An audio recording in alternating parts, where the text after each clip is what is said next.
Hello everyone. Parliament हमने completely cover कर लिया था। अब हमारा जो है संसदीय समितियां हम देखेंगे। संसदीय समितियां मतलब पार्लियामेंट्री कमेटीज़। ठीक है, तो नोट्स पहले देखते हैं। देखिए, संसद विभिन्न समितियों के माध्यम से अपना जो है अपने कार्यों का निर्वहन करती है। तो संसद का जो कार्य होता है उसका निर्वहन कैसे होता है, डिफरेंट डिफरेंट कमिटीज़ के हिसाब से होता है। डिफरेंट डिफरेंट कमिटीज़ इन्वॉल्व होती हैं उनके कार्य को संपादित करने के लिए। ठीक है, ये समितियाँ सदन द्वारा नियुक्त अथवा निर्वाचित की जाती हैं। तो ये जो समितियों के मेंबर्स होते हैं उनको जो है सदन द्वारा नियुक्त किया जाता है और निर्वाचित किया जाता है। ठीक है, या अध्यक्ष या सभापति द्वारा नाम जो है निर्देशित की जाती हैं, मतलब नॉमिनेट की जाती हैं। ठीक है, अध्यक्ष जो है कुछ लोगों का नाम देते हैं और वो समितियों में जो है उनका मेंबरशिप होता है। ठीक है, ये अध्यक्ष सभापति के निर्देशानुसार कार्य करती हैं और अपना प्रतिवेदन संसद को या लोकसभा अध्यक्ष को या सभापति को सौंप देती हैं। ठीक है, अब देखिए बहुत तरीके के जो है यहाँ पे अभी जो है समितियाँ आएंगी, आपको ध्यान रखना है। एग्जाम में समितियाँ बहुत ही ज़्यादा पूछा जाता है, तो समितियों पे ध्यान रखना है। देखिए, चाहे वो यूपीएससी के एग्जाम में तो समितियाँ आती हैं बहुत ज़्यादा, यूपीपीसीएस में भी आती हैं, तो समितियों पे थोड़ा सा ध्यान से समझिएगा।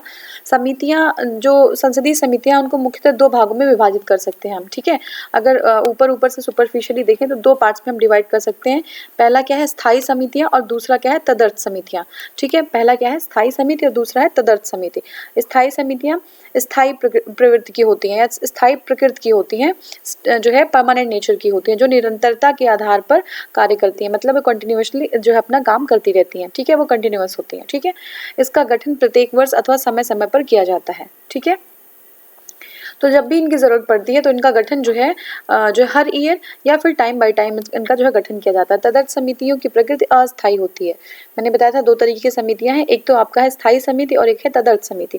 तदर्थ समिति जो है अस्थायी प्रकृति की होती है, जिसका उद्देश्य केवल उन जो है उनके लिए गठन किया जाता है जिसके पूरा होने के बाद, जैसे मान लीजिए कि किसी उद्देश्य को पूरा करने के लिए उसको गठन किया जाता है और उद्देश्य पूरा होते ही उनका कार्यकाल भी समाप्त हो जाता है। मतलब किसी जो है निश्चित गोल को कंप्लीट करने के बाद वो जो है जो समितियां होती हैं उनका कार्यकाल भी जो है समाप्त हो जाएगा।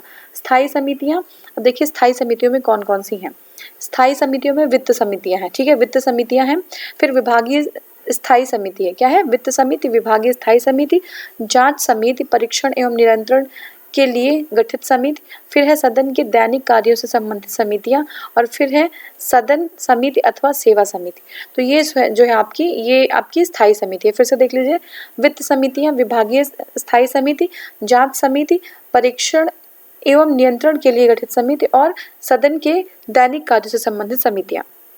फिर 6 है आपका सदन समिति अथवा सेवा समिति। वित्त समितियों के अंतर्गत जो वित्त समितियां हैं उनके अंतर्गत लोक लेखा समिति। अब देखिए वित्त समिति हमने पहला देखा था, तो उसके अंदर भी जो है कौन सी समिति है, लोक लेखा समिति, प्राक्कलन समिति और सार्वजनिक उपक्रम समिति। तो वित्त जो है समितियों के अंतर्गत 3 समितियां हैं, कौन सा, लोक लेखा समिति, प्राक्कलन समिति और जो आपका है सार्वजनिक उपक्रम समिति। ठीक है, अपवाद स्वरूप कुछ समितियों को छोड़कर लगभग सभी जो है स्थायी समितियों में लोकसभा एवं राज्यसभा के सदस्यों का अनुपात क्रम से 2:1 के अनुपात में रहता है। ठीक है, तो कुछ अपवाद हैं, कुछ समितियां हैं ऐसी जिसमें जो है ये क्रम जो है ये नंबर्स डिफर कर सकते हैं, भिन्न हो सकते हैं, लेकिन सामान्यतः जो लोकसभा और राज्यसभा का जो अनुपात है, तो मान लीजिए मैं फॉर एग्जांपल बता रही हूँ कि अगर लोकसभा के 10 सदस्य हैं उसमें, तो राज्यसभा के 5 होंगे, यानी कि 2:1 का रेशियो होता है। ठीक है, लोक लेखा समिति में कुल जो है 22 सदस्य होते हैं, और जिनमें ये बहुत ही इंपॉर्टेंट है, एग्जाम में आता है कि जो है कितने सदस्य किस समिति में होते हैं, लोकसभा से कितने होते हैं और राज्यसभा से कितने होते हैं। ठीक है, तो खासकर लोक लेखा समिति ध्यान रखिएगा।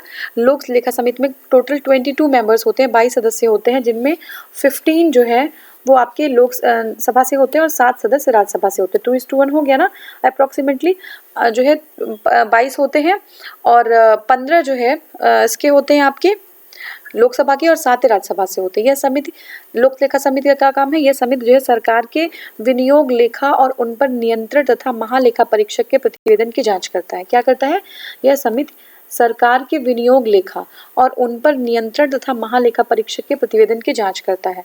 इस समिति का कार्यकाल 1 वर्ष होता है। ठीक है, ये समिति जो है उसका कार्यकाल 1 ईयर का होता है। यह प्राक्कलन समिति है, देखिए समझिए बात को, जो लोक लेखा समिति है उसमें 22 टोटल मेंबर्स होते हैं, याद रख लीजिए दिमाग में। और दूसरा क्या है कि ये जो है उसमें से कितने सदस्य लोक लेखा, 7 सदस्य राज्यसभा के होंगे, बाकी 15 जो है किसके होंगे, लोकसभा के। ध्यान है, अब इनका काम क्या है, ये विनियोग लेखा और उन पर नियंत्रण तथा महालेखा परीक्षक के प्रतिवेदन की जांच करता है। ठीक है, महालेखा परीक्षक और जो है और नियंत्रण और महालेखा परीक्षक, उनका जो प्रतिवेदन है उसकी जांच और विनियोग जो है वो कौन करता है, लोक लेखा समिति करती है। इस समिति का कार्यकाल 1 वर्ष का होता है, ध्यान रखिए, समिति का कार्यकाल 1 वर्ष का होता है। अब नेक्स्ट है प्राक्कलन समिति। प्राक्कलन समिति में जो सदस्यों की संख्या होती है वो 30 होती है, 30 होती है। इसके सदस्यों में केवल लोकसभा से निर्वाचित होते हैं, तो ये इंपॉर्टेंट है। जो प्राक्कलन समिति है उसका जो है 30 मेंबर्स होते हैं। इसके सदस्य जो है सिर्फ लोकसभा से निर्वाचित होते हैं। ठीक है, सिर्फ लोकसभा से निर्वाचित होते हैं। यह समिति यह बताती है कि क्या बताती है कि प्राक्कलन के निहित नीति के अनुरूप क्या मितव्ययिता बरती जा सकती है तथा संगठन, कार्यकुशलता और प्रशासन में क्या क्या सुधार किए जा सकते हैं। समझ रहे हैं, ये क्या बताएगी, ये बताती है कि प्राक्कलन में निहित नीति के अनुरूप क्या मितव्ययिता बरती जा सकती है। ठीक है, तथा संगठन, ऑर्गेनाइजेशन, कार्यकुशलता है ना, और प्रशासन, एडमिनिस्ट्रेशन में कौन कौन से जो है सुधार किए जा सकते हैं, ये जो है आपकी बताएगी कौन, ये बताएगी प्राक्कलन समिति। ठीक है, अब देखिए सरकारी उपक्रम समिति। सरकारी उपक्रम समिति में भी 22 मेंबर होते हैं, जो है 7 राज्यसभा से और 15 लोकसभा से। ठीक है, यह समिति सरकारी उपक्रमों के प्रतिवेदनों और लेखाओं की जांच करता है। तो सरकारी जो है उपक्रमों के प्रतिवेदन और लेखाओं की जांच करता है। नेक्स्ट हमारा है याचिका समिति। इसमें जो है सदस्यों की संख्या टोटल 15 होती है। ठीक है, लोक लेखा समिति अपनी रिपोर्ट लोकसभा के अध्यक्ष को, जो हमने लोक लेखा समिति देखी थी, वो अपनी रिपोर्ट लोकसभा के अध्यक्ष को सौंपते हैं। सामान्यतः लोकसभा से विपक्ष के किसी सदस्य को इसका अध्यक्ष नियुक्त किए जाने की परंपरा है। सामान्यतः क्या है, लोकसभा के विपक्ष से किसी सदस्य को इसका अध्यक्ष नियुक्त किए जाने की परंपरा है। इस समिति के अध्यक्ष की नियुक्ति लोकसभा अध्यक्ष के द्वारा की जाती है। ठीक है, ये जो इस समिति के जो अध्यक्ष होंगे उनकी नियुक्ति लोकसभा अध्यक्ष के द्वारा की जाएगी। कौन सी समिति, ध्यान दीजिएगा, लोकसभा जो लोक लेखा समिति है वो जो है अपनी रिपोर्ट लोकसभा के अध्यक्ष को, राज्यसभा को नहीं, लोकसभा के अध्यक्ष को जो है देते हैं। और आप बता दीजिए जो लोक लेखा समिति उसमें टोटल कितने मेंबर्स होते हैं और आपकी लोकसभा और राज्यसभा से कितने कितने मेंबर्स होते हैं। ठीक है, अब देखिए सामान्यतः लोकसभा के विपक्ष के किसी भी सदस्य को इसका अध्यक्ष नियुक्त किए जाने की परंपरा है। ठीक है, लोकसभा से विपक्ष के किसी भी सदस्य को इसका अध्यक्ष नियुक्त किए जाने की परंपरा है। ठीक है, जो लोकसभा के विपक्ष के दल के होंगे उनका जो है, उनके जो लीडर होंगे उनके किसी सदस्य को इसका अध्यक्ष नियुक्त किया जा सकता है। ठीक है, इस समिति के अध्यक्ष की नियुक्ति लोकसभा के अध्यक्ष द्वारा ही की जाती है। समझ रहे ना। अब देखिए क्वेश्चंस करेंगे, कौन सी समिति सबसे बड़ी संसदीय समिति है, तो कौन सी है आपकी, लोक लेखा समिति, प्राक्कलन समिति, सरकारी उपक्रम समिति और याचिका समिति। तो देखिए जो है प्राक्कलन समिति में हमने देखा था 30 मेंबर्स थे। ठीक है, देखिए प्राक्कलन समिति जो है, जस्ट सेकेंड, प्राक्कलन समिति विकल्प में प्राक्कलन समिति जो है संसद की सबसे बड़ी समिति है। संसद का बहुत सा काम जो है सभा की समितियों द्वारा निपटाया जाता है, हमने देखा था। और जो उसको संसदीय समिति यानी कि पार्लियामेंट्री कमिटीज कहते हैं। संसदीय समिति से तात्पर्य उस समिति से है जो सभा द्वारा नियुक्त या निर्वाचित की जाती है, अथवा अध्यक्ष द्वारा नाम निर्देशित की जाती है और अध्यक्ष के निर्देशानुसार कार्य करती है। ठीक है, तथा अपना प्रतिवेदन सभा को या अध्यक्ष को प्रस्तुत करती है। अपनी प्रकृति के अनुसार संसदीय समितियां 2 प्रकार की होती हैं। ठीक है, तो प्रकृति के अनुसार जो संसदीय समितियां हैं वो 2 प्रकार की होती हैं। ठीक है, स्थायी समितियां और तदर्थ समितियां। तो देखिए लोक लेखा जो समिति होती है उसमें टोटल 22 मेंबर्स होते हैं, 15 लोकसभा से और 7 जो है राज्यसभा से होते हैं। यह समिति भारत सरकार के विनियोग लेखा, याद रखिएगा, विनियोग लेखा और उन पर नियंत्रण जो उन पर नियंत्रक और महालेखा परीक्षक का जो प्रतिवेदन होता है उसकी जांच करने के लिए होता है और इसका कार्यकाल 1 ईयर का होता है। ठीक है, 1 ईयर का होता है, ध्यान रखिएगा। देखिए नेक्स्ट हमारा है प्राक्कलन समिति। ठीक है, प्राक्कलन समिति के बारे में देखते हैं। इस समिति में सदस्यों की संख्या 30 होती है। तो जो है सदस्यों की संख्या कितनी है, 30 है। इसके सदस्य केवल लोकसभा से निर्वाचित होते हैं। तो 30 जो है पूरे जो है लोकसभा से निर्वाचित होते हैं। इनका कार्यकाल जो है तो कितना होता है, 1 ईयर का होता है, कार्यकाल 1 ईयर का होता है। प्राक्कलन समिति यह बताती है कि प्राक्कलनों में निहित नीति के अनुरूप क्या मितव्ययिता बरती जा सकती है और इसका ऑर्गेनाइजेशन, इसका जो है कुशलता और इसका प्रशासन या एडमिनिस्ट्रेशन क्या क्या उसमें सुधार किए जा सकते हैं। ये जो है संसद की सबसे बड़ी समिति है। तो प्राक्कलन समिति सबसे बड़ी समिति है, ध्यान रखिएगा। नेक्स्ट हमारा है सरकारी उपक्रम समिति। सरकारी उपक्रम समिति क्या है? इस समिति में कुल 22 जो है मेंबर्स होते हैं। कितने होते हैं? 22 मेंबर्स होते हैं, जिसमें 15 लोकसभा के और 7 राज्यसभा के, 15 लोकसभा के और 7 राज्यसभा से निर्वाचित होते हैं। ठीक है, सरकारी उपक्रम समिति में। इस समिति का कार्यकाल भी 1 वर्ष का होता है और यह समिति सरकारी उपक्रमों के प्रतिवेदन और लेखाओं की जांच तथा यदि सरकारी उपक्रमों के संबंध में भारत के नियंत्रक व महालेखा परीक्षक का कोई रिपोर्ट हो तो उसकी जांच भी करता है। समझ रहे हैं ना? ये जो है उपक्रमों की स्वायत्तता और कार्यकुशलता के संदर्भ में भी जांच करते हैं। याचिका समिति देखते हैं। याचिका समिति जो है, याचिका समिति के सदस्यों की संख्या 15 होती है। याचिका समिति के सदस्यों की संख्या कितनी होती है? 15 होती है। ठीक है, इसके अध्यक्ष जो होते हैं वो कौन होते हैं? अध्यक्ष द्वारा नाम निर्देशित होते हैं। ये इसके सदस्य अध्यक्ष द्वारा नाम निर्देशित होते हैं। ठीक है, इसका कार्यकाल नियत नहीं है। तो इम्पोर्टेंट है, जो याचिका समिति है उसका कार्यकाल नियत नहीं है।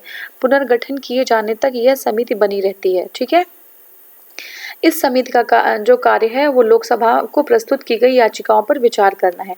तो लोकसभा में जो भी याचिकाएं प्रस्तुत करती हैं उस पर विचार करती है याचिका समिति। ठीक है, अब देखिए नेक्स्ट जो हमारा है वो है, जस्ट सेकेंड, हाँ, नेक्स्ट हमारा ये समितियां सार्वजनिक व्यय पर, किस पे? सार्वजनिक व्यय पे जो है क्या करती है?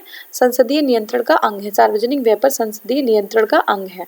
ठीक है, देखिए अब क्या है कि जबकि भारत के नियंत्रक व महालेखा परीक्षक संघ तथा राज्य दोनों के लेखाओं के परीक्षक का कार्य करते हैं। तो भारत के जो नियंत्रक और महालेखा परीक्षक हैं वो जो है दोनों का जो है कार्य करते हैं। ठीक है, अब देखिए प्राक्कलन समिति के सदस्यों का कार्यकाल क्या होता है? तो प्राक्कलन समिति के सदस्यों का कार्यकाल कितना होता है? 1 वर्ष होता है। नॉर्मली 1 वर्ष ही होता है सबका, लेकिन अगर हम आप देखें याचिका समिति, इनका कार्य नियत नहीं होता। ठीक है, ये नियत नहीं होता। अब देखिए ये समितियां सार्वजनिक व्यय पर संसदीय नियंत्रण का अंग है। सार्वजनिक व्यय पर ये समितियां सार्वजनिक व्यय पर संसदीय नियंत्रण का अंग है, जबकि भारत का नियंत्रक व महालेखा परीक्षक संघ तथा राज्य दोनों के लेखाओं के परीक्षण का कार्य करते हैं। प्राक्कलन समिति के सदस्यों का कार्यकाल 1 वर्ष का होता है। निम्न में से कौन सा सार्वजनिक व्यय पर संसदीय नियंत्रण का जो है नहीं है? ठीक है, जस्ट अ सेकेंड प्लीज। हाँ, तो ये देखिए बी, भारत का नियंत्रक और महालेखा परीक्षक जो है। ठीक है, अब जो है नेक्स्ट हमारा है संसद की स्थायी समिति के सदस्यों को लोकसभा एवं राज्यसभा के किस अनुपात में लिया जाता है? तो जो है ये जनरली 2:1 के अनुपात में, लोकसभा और राज्यसभा के 2:1 जनरली, लेकिन कहीं कहीं पे अपवाद है। ठीक है, 2:1 के अनुपात में। ठीक है, अब नेक्स्ट हमारा क्वेश्चन है, देखिए संसदीय समितियों को मुख्यतः दो भागों में विभाजित किया जाता है, स्थायी समिति और तदर्थ समिति। ठीक है, स्थायी समिति में जो विषयों के आधार पर कई समितियां होती हैं। लोकसभा जो है जैसे लोक लेखा समिति। ठीक है, अपवाद स्वरूप कुछ समितियों को छोड़ के लगभग सभी जो समितियां होती हैं उसमें लोकसभा और राज्यसभा के सदस्यों का जो अनुपात है वो जो है 2:1 का होता है। ठीक है, अब कथन है हमें विचार करना है, लोक लेखा समिति का अध्यक्ष लोकसभा अध्यक्ष के द्वारा नियुक्त किया जाता है। ठीक है, लोक लेखा समिति जो है उसका अध्यक्ष लोकसभा के अध्यक्ष द्वारा नियुक्त किया जाता है। दूसरा है लोक लेखा समिति के में लोकसभा सदस्य, राज्यसभा सदस्य और उद्योग तथा व्यापार के कुछ जाने माने व्यक्ति सम्मिलित होते हैं। तो दूसरा पे ध्यान रखिएगा, सिर्फ पहला ही सही है, दूसरा जो है हमारा, अब यहाँ पे कहा हमने देखा था, हमने तो कभी उद्योग और व्यापार के बारे में नहीं देखा था कि उसके मेंबर्स भी होंगे। तो यहाँ पे सिर्फ लोकसभा और राज्यसभा के मेंबर्स होंगे और लोक लेखा समिति के जो अध्यक्ष होंगे वो जो है लोकसभा अध्यक्ष द्वारा नियुक्त किए जाएंगे। ठीक है, तो देखिए लोक लेखा समिति का मुख्य कार्य क्या होता है? सरकार के विनियोग जो लेखाएं हैं, सरकार के विनियोग लेखाओं पर तथा नियंत्रण और महालेखा परीक्षक के प्रतिवेदन की समीक्षा करना। कुल जो है 22 सदस्य होते हैं, 15 जो है लोकसभा से, और जो है ये जो सदस्य होते हैं ये आनुपातिक प्रतिनिधित्व पद्धति, कौन सी? आनुपातिक प्रतिनिधित्व पद्धति के एकल संक्रमणीय मत के द्वारा चुने जाते हैं। जबकि समिति में राज्यसभा द्वारा नामानिर्दिष्ट 7 सदस्य जो है बाद में जोड़े जाते हैं। कोई भी मंत्री समिति का सदस्य निर्वाचित नहीं किया जा सकता। दैट इज मोस्ट इम्पॉर्टेंट, ये चीज ध्यान रखिएगा। कोई भी मंत्री इस समिति का, लोक लेखा समिति का सदस्य नहीं निर्वाचित किया जा सकता।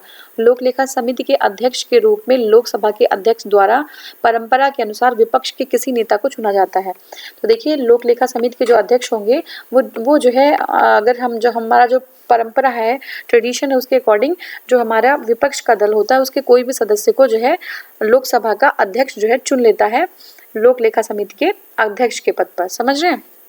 तो ये तो सही है, लेकिन 2 गलत हो जाता है। क्यों?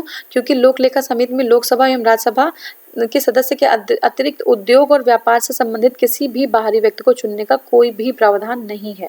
ठीक है, तो ये हो गया। नेक्स्ट देखते हैं।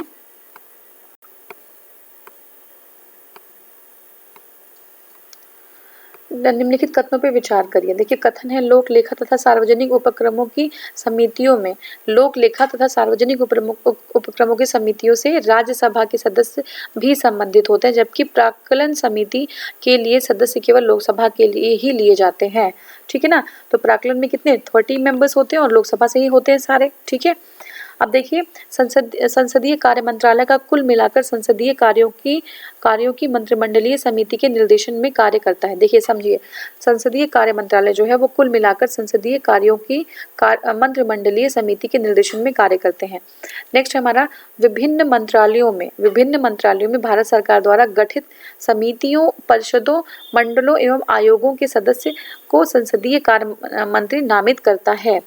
अब देखिए, इसका हो जाएगा 1 2 3, ये तीनों सही है। ठीक है, तीनों सही है। संसदीय कार्य मंत्रालय कुल मिलाकर संसदीय कार्यों की मंत्रिमंडलीय समिति के निर्देशन में कार्य करता है और विभिन्न मंत्रालय में भारत सरकार द्वारा गठित समितियों, परिषदों, मंडलों और आयोगों के सदस्यों को संसदीय कार्य मंत्री नामित करता है। ठीक है, देखिए, लोक लेखा समिति एवं सार्वजनिक उपक्रमों की समिति में लोकसभा एवं राज्यसभा दोनों के सदस्य जो है 15 और 7 के जो है होते हैं, 15 लोकसभा और 7 राज्यसभा में, किसमें? लोक लेखा समिति में। ठीक है, अब क्या होता है कि जबकि प्राक्कलन समिति की हम बात करेंगे तो प्राक्कलन समिति में या एस्टीमेट कमेटी भी इसको कहते हैं। क्या कहते हैं? एस्टीमेट कमेटी कहते हैं। इसमें 30 मेंबर्स होते हैं और क्या है कि ये हमारा सही है और सारे जो है मेंबर जो है वो लोकसभा से ही होते हैं। जो 30 मेंबर होते हैं वो सारे लोकसभा से ही होते हैं। ठीक है, संसद के दोनों सदनों में सरकारी कार्य को समन्वित करने और तत्व संबंधी व्यवस्था की जिम्मेदारी संसदीय कार्य मंत्रालय को सौंपी गई है, जो कि संसदीय कार्यों की मंत्रिमंडलीय समिति के निर्देशन में कार्य करता है। संसदीय कार्य मंत्रालय ही संसद और सदस्यों को भारत सरकार द्वारा विभिन्न मंत्रालयों में स्थापित समितियों, देखिए संसदीय जो कार्य मंत्रालय है, जो संसदीय कार्य मंत्रालय है जो है मंत्रालय ही संसद सदस्यों को भारत सरकार के विभिन्न मंत्रालयों में स्थापित समितियों, परिषदों और बोर्डों और आयोग आदि में मनोनीत करता है। ठीक है, तो ये काम किसका है? संसदीय कार्यालय का है, संसदीय कार्य मंत्रालय का है कि वो जो सांसद हैं वो उनको भारत सरकार के किसी भी मंत्रालय में स्थापित समितियों, परिषदों और बोर्डों और आयोग आदि में मनोनीत करते हैं। तो ये हो गया हमारा। अब नेक्स्ट है, निम्नलिखित में से किस समिति में राज्यसभा का प्रतिनिधित्व तो नहीं है? तो प्राक्कलन समिति में नहीं है। प्राक्कलन समिति, आकलन समिति इसमें लिखा हुआ है, ये प्राक्कलन समिति होना चाहिए। ठीक है, नेक्स्ट हमारा है संसद की लोक लेखा समिति का प्रमुख कार्य क्या है? तो देखिए, हमें पता है संसद की लोक लेखा का क्या कार्य है। शासन के वित्तीय लेखा व विनिमय एवं कंट्रोलर और ऑडिटर जनरल की रिपोर्ट का परीक्षण, सार्वजनिक क्षेत्र की इकाइयों के उच्च पदों पर नियुक्त करना, सार्वजनिक क्षेत्र की इकाइयों को उच्च पदों पर नियुक्त करना, नीति के अनुसार वित्तीय प्रावधान का परीक्षण करना। ठीक है, तो ये है ए, शासन के वित्तीय लेखा एवं विनिमय तथा कंट्रोलर एवं ऑडिटर जनरल की रिपोर्ट का परीक्षण करना। ठीक है, देखिए लोक लेखा समिति, पब्लिक अकाउंट कमेटी भी इसको कहते हैं। लोक लेखा समिति बहुत ही इंपॉर्टेंट समिति है, पब्लिक अकाउंट कमेटी है। वो लोक व्ययों, ठीक है, लोक व्ययों पर क्या करते हैं? नियंत्रण रखने वाली एक संसदीय समिति है। लोक व्ययों पर नियंत्रण रखने वाली एक संसदीय समिति है। इसमें लोकसभा के 15 और राज्यसभा के 7 सदस्य समेत कुल 22 सदस्य होते हैं। इसका उद्देश्य क्या है? उद्देश्य ये होता है कि लोक व्यय के दुरुपयोग एवं अनियमितताओं को सदन के समक्ष उजागर करना है। ठीक है, लोक व्यय के दुरुपयोग एवं अनियमितताओं को संसद के सदन के समक्ष उजागर करना होता है। यह उन लोक प्राधिकारियों के विरुद्ध कार्यवाही भी कर सकता है, कार्यवाही की सिफारिश भी कर सकता है। कार्यवाही नहीं कर सकते, कार्यवाही के लिए सिफारिश कर सकते हैं जो व्यय के दुरुपयोग हेतु उत्तरदायी पाया जाता है। जो व्यय जो है उसका दुरुपयोग कर रहे हैं, यानी कि कहीं भी एक्सपेंस जो है उनका एक्सपेंडिचर हो रहा है, तो उसके लिए जो उत्तरदायी होते हैं उनके जो है विरुद्ध कार्यवाही के लिए सिफारिश कर सकते हैं। जो समिति है वो नियंत्रक एवं महालेखा परीक्षक की रिपोर्ट, समिति जो है नियंत्रक और महालेखा परीक्षक की रिपोर्ट को आधार बनाकर लोक व्ययों की क्या करते हैं? प्रति परीक्षा करते हैं। और सामान्यतः अगर देखें तो विपक्ष के लोकसभा के सदस्य को इनका अध्यक्ष नियुक्त किया जाने की प्रथा है। ठीक है, लोक लेखा समिति के अध्यक्ष की नियुक्ति लोकसभा के अध्यक्ष द्वारा की जाती है। लोक लेखा समिति द्वारा अपनी रिपोर्ट लोकसभा के स्पीकर को प्रस्तुत किया जाता है। तो लोक लेखा जो समिति है उसको अपनी रिपोर्ट लोकसभा के स्पीकर को जो है वो प्रस्तुत की जाती है। सार्वजनिक लेखा समिति अपनी आख्या प्रस्तुत करता है। जो सार्वजनिक लेखा समिति है वो अपनी आख्या किसको प्रस्तुत करता है, तो वो संसद को प्रस्तुत करता है। सार्वजनिक लेखा अपनी आख्या संसद को प्रस्तुत करते हैं। ठीक है, लोक लेखा समिति अपनी रिपोर्ट किसको प्रस्तुत करते हैं, तो ये लोक सभा के स्पीकर को। लोक लेखा समिति अपनी रिपोर्ट किसको प्रस्तुत करेंगे, लोकसभा के स्पीकर को करेंगे। ठीक है, नेक्स्ट हमारा लोक लेखा समिति अपनी रिपोर्ट प्रस्तुत करते हैं किसको, लोकसभा के स्पीकर को, क्योंकि वही जो है अध्यक्ष को चुनते भी हैं। लोक लेखा समिति की रिपोर्ट प्रस्तुत की जाती है लोकसभा के अध्यक्ष को। बार बार ये क्वेश्चन आया है। ठीक है, और अब जो है हमारा दूसरा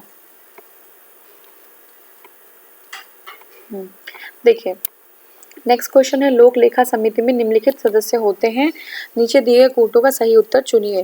ठीक है, लोकसभा राज्यसभा, देखिए ये सीधे सिंपल है कि 15 मेंबर्स लोकसभा से, 7 जो है राज्यसभा से और टोटल 22 होते हैं, तो बी हमारा सही हो जाएगा। निम्नलिखित कथनों पर विचार करिए। लोक लेखा समिति जो सदस्यीय समिति है लोकसभा की अधिकतम 25 जो है संसदों से सदस्यों से गठित होती है, तो ये गलत हो गया। सरकार की विनियोग तथा वित्त लेखाओं की जो है जांच करता है और भारत के नियंत्रक और महालेखा परीक्षक की जांच करता है, तो आपका जो है 2 और 3 तो सही है, लेकिन 1 जो है हमारा गलत हो जाता है। देखिए भारतीय संसद की लोक लेखा समिति, जो भारतीय संसद की लोक लेखा समिति के अध्यक्ष कौन जो है मनोनीत करता है, तो ये जो है हमारे लोकसभा के अध्यक्ष करते हैं, और जनरली ये विपक्षी दल के नेता जो विपक्षी दल होता है उसी के कोई भी मेंबर होता है, उनको अध्यक्ष चुनते हैं हमारे लोकसभा के अध्यक्ष। ठीक है, भारत में संसद की लोक लेखा समिति के अध्यक्ष की नियुक्ति की जाती है राष्ट्रपति द्वारा, लोकसभा के अध्यक्ष द्वारा, तो यही सही हो जाएगा हमारा लोकसभा के अध्यक्ष के द्वारा। देखिए नेक्स्ट क्वेश्चन है, सुमेलित करना में लोक लेखा समिति क्या है, ये तदर्थ समिति, और देखिए पहले सूची 1 पढ़ लेते हैं। लोक लेखा समिति, याचिका समिति, स्टॉक बाजार स्कैम संयुक्त समिति, विभागीय समिति, और सूची 2 में है तदर्थ समिति, स्टैंडिंग समिति, और आपका वित्तीय समिति और कार्यकारी समिति। ठीक है, तो क्या हो जाएगा 1, 3 देख लीजिए इसको यहाँ पे सी। ठीक है, 1 का 3 है, जैसे यहाँ पे डायरेक्ट देख लीजिए। लोक लेखा समिति जो है एक वित्तीय समिति होता है, हमने देखा था ना लोक लेखा में भी कुछ समितियां जो है कौन सी अलग अलग होती हैं। उसके बाद कौन सा था, याचिका समिति। याचिका समिति क्या है, ये कार्यकारी समिति है, याचिका समिति कार्यकारी समिति है। उसके बाद फिर दूसरा है हमारा स्टॉक बाजार स्कैम समिति, तो ये आपका है तदर्थ समिति। स्टॉक बाजार स्कैम मतलब स्कैम से अगर रिलेटेड कोई चीज़ आती है तो हम एक समिति बना लेते हैं, एक कमेटी बनाते हैं, लेकिन उसका जब काम खत्म हो जाता है तो हम उसको क्या कर देते हैं, उसको खत्म भी कर देते हैं। समिति का काम खत्म होने के साथ समिति भी खत्म हो जाती है। और फिर नेक्स्ट है वित्तीय समिति, विभागीय समिति। तो विभागीय समिति स्टैंडिंग समिति है। ठीक है, स्टैंडिंग समिति है। नेक्स्ट देखिए हमारे राज्यसभा के सदस्यों को संबद्ध नहीं किया जा सकता। तो राज्यसभा के सदस्यों को संबद्ध किसमें नहीं किया जा सकता, यह इंपॉर्टेंट है, देख लीजिए एक बार। पब्लिक अकाउंट्स कमेटी से, एस्टीमेट कमेटी से, सार्वजनिक उद्योगों की कमेटी से, किससे नहीं किया जा सकता, तो ये देखिए सी है आपका 2, ये एस्टीमेट कमेटी से। ठीक है, एस्टीमेट कमेटी जो है उससे जो है राज्यसभा के सदस्यों को संबद्ध नहीं किया जा सकता। ठीक है, अब देख लीजिए एस्टीमेट मतलब प्राक्कलन में हमने देखा था 30 मेंबर्स होते हैं, सारे के सारे लोकसभा से होते हैं, 30 मेंबर्स होते हैं, देख लीजिए। और जो लोक लेखा यानी पब्लिक अकाउंट कमेटी है, लोक लेखा यानी कि पब्लिक अकाउंट कमेटी और सार्वजनिक उद्यमों के लिए जो कमेटी है, इसमें 15 मेंबर जो है लोकसभा के और 7 मेंबर राज्यसभा के होते हैं। नेक्स्ट है प्राक्कलन समिति कि किन सदन के सदस्यों से गठित होती है, तो ये आपकी लोकसभा के, ओनली लोकसभा के। ठीक है, नेक्स्ट हमारा है, नेक्स्ट क्वेश्चन है, निम्नलिखित में से कौन सी भारतीय संसद की वित्तीय समितियां हैं। तो अभी हमने स्पेसिफिकली वित्तीय समितियों को देखा था कि कौन सी वित्तीय समितियां हैं, तो देख लीजिए जो वित्तीय समितियां जो हैं, हाँ देखिए निम्नलिखित में से कौन सी भारतीय संसद की वित्तीय समिति है, तो देखिए सार्वजनिक लेखा समिति, प्राक्कलन समिति, सार्वजनिक उपक्रम समिति। ठीक है, कौन सी है, सार्वजनिक लेखा समिति, प्राक्कलन समिति और सार्वजनिक उपक्रम समिति। तो देखिए डी है, 1, 2, 3 तीनों ही याद कर लीजिए बिल्कुल कि वित्तीय समितियां कौन सी है, तो सार्वजनिक लेखा समिति, प्राक्कलन समिति और सार्वजनिक उपक्रम समिति। सार्वजनिक लेखा समिति, प्राक्कलन समिति और सार्वजनिक उपक्रम समिति तीनों ही वित्तीय समितियां हैं। ठीक है, नेक्स्ट हमारा है निम्नलिखित में से कौन सी भारतीय संसद की वित्त समिति है? तो कौन सी है? प्राक्कलन समिति, लोक लेखा समिति, लोक उपक्रम समिति, संसद सदस्यों की वेतन तथा भत्ते संबंधित संयुक्त समिति। ठीक है, तो कौन सा संसद की वित्तीय समितियां हैं? तो आपको पता है, अभी हमने जस्ट देखा, तो देखिए इसका जो आंसर है वो है सी, यानी कि 1 A B एंड सी। ठीक है, तो 1 2 3 प्राक्कलन समिति भी है, लोक लेखा समिति भी है और लोक उपक्रम समिति भी है, लेकिन संसद सदस्यों के वेतन और भत्तों के संबंधित समिति जो है वित्तीय समिति नहीं है। ठीक है, अब देखिए संसद की वित्तीय समितियां निम्न है, कौन कौन सी? पहले तो प्राक्कलन समिति 30 सदस्य हैं जो है, 1 वर्ष के लिए इनका कार्यकाल है और सारे जो है लोकसभा के होंगे। लोक लेखा समिति 22 मेंबर्स हैं, 15 और 7 के होंगे और इनका कार्यकाल भी 1 वर्ष का है। लोक उपक्रम समिति 22 होंगे, 15 और 7 वही, और इनका भी कार्यकाल 1 वर्ष के लिए है। निम्नलिखित में से कौन संसद की स्थायी समितियां नहीं है? तो संसद की स्थायी समिति कौन नहीं है? तो अब देख लीजिए, ये जो है आपका, हाँ देखिए इसको थोड़ा सा देखिए, संसद समितियां 2 प्रकार की होती है, एक तो स्थायी जो है स्टैंडिंग कमेटी और एक होता है तदर्थ यानी कि एडॉक कमेटी। ठीक है, एक तो स्थायी होता है स्टैंडिंग कमेटी और दूसरा तदर्थ मतलब होता है एडॉक कमेटी। ठीक है, कुछ अपवादों को छोड़ के दोनों सदनों की समितियों का ढांचा लगभग समान होता है। स्थायी समितियों में 3 मुख्य जो है वित्तीय समितियां होती है। जो स्थायी समिति होती है उसमें 3 मुख्य वित्तीय समितियां होती हैं। कौन सी? आकलन समिति यानी कि प्राक्कलन समिति, लोक लेखा समिति और सार्वजनिक उपक्रम समिति। ये जो है वित्तीय जो है, अन्य जो है सारी जो है समितियां अन्य स्थायी समितियों में जांच समिति। ठीक है, अब देखिए स्थायी समितियों में मुख्य 3 वित्तीय, ये सारी जो 3 वित्तीय है वो सारी स्थायी हैं। उसके बाद अन्य अस्थायी समितियों में कौन सी? जांच समिति, संवीक्षण समिति, सदन के दिन प्रतिदिन की कार्यवाही से संबंधित समिति, अनुसूचित जाति और अनुसूचित जनजातियों के कल्याण से संबंधित समिति, अनुसूचित जातियों और अनुसूचित जनजातियों के कल्याण से संबंधित समिति हो गया, सदस्यों की सुविधाओं के प्रावधान से संबंधित समिति। ये सारी जो है क्या है? स्थायी समितियां हैं। ठीक है, तो नेक्स्ट वाला 23rd से हम जो है नेक्स्ट वीडियो में स्टार्ट करेंगे। ठीक है, thank you so much for watching.